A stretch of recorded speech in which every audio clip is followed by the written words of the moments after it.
Ah non, hier j'étais en larmes, je suis allé au parc avec Kamel et on rentre dans le Uber pour aller au parc et moi je me mets à droite, Kamel il vient à gauche derrière le chauffeur et genre le chauffeur il était allongé mais genre comme as.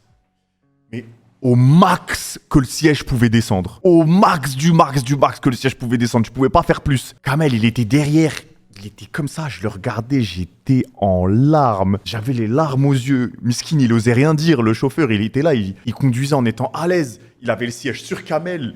Il doit même pas demander, ouais frérot, tu veux que j'avance mon siège? Rien, il s'en foutait, il vivait sa meilleure vie. En plus, il a pas parlé de tout le trajet. À un moment, il a parlé. Quand on a commencé à discuter d'un peu de sport, moi et Kamel, il est rentré dans la discussion comme Caris dans Kalash. Il a lâché un couplet. On s'y attendait même pas. On parlait moi et Kamel. Il est rentré dans la conf d'un coup. C'est du jamais vu. On parlait moi et Kamel. Il a intervenu comme s'il était dans la conf depuis 15 minutes. On parlait, ouais, le sport mentalement, ça m'a un truc, ça réveille et tout.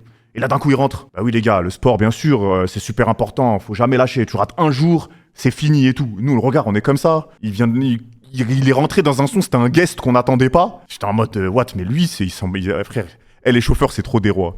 Les chauffeurs, c'est trop des rois. Mais en vrai, je les comprends. Je les comprends parce que Messakin, les Uber, ils doivent bosser des 11 heures par jour et ils ont besoin parfois d'interactions sociales. Donc pour eux, c'est normal, ils croisent des gens, ils discutent avec eux, c'est important. Force à eux, hein, force à vous, ceux qui font Uber, taxi, etc. Mais bon, juste le coup du siège, j'étais mort. Kamel, il en pouvait plus, j'étais mort.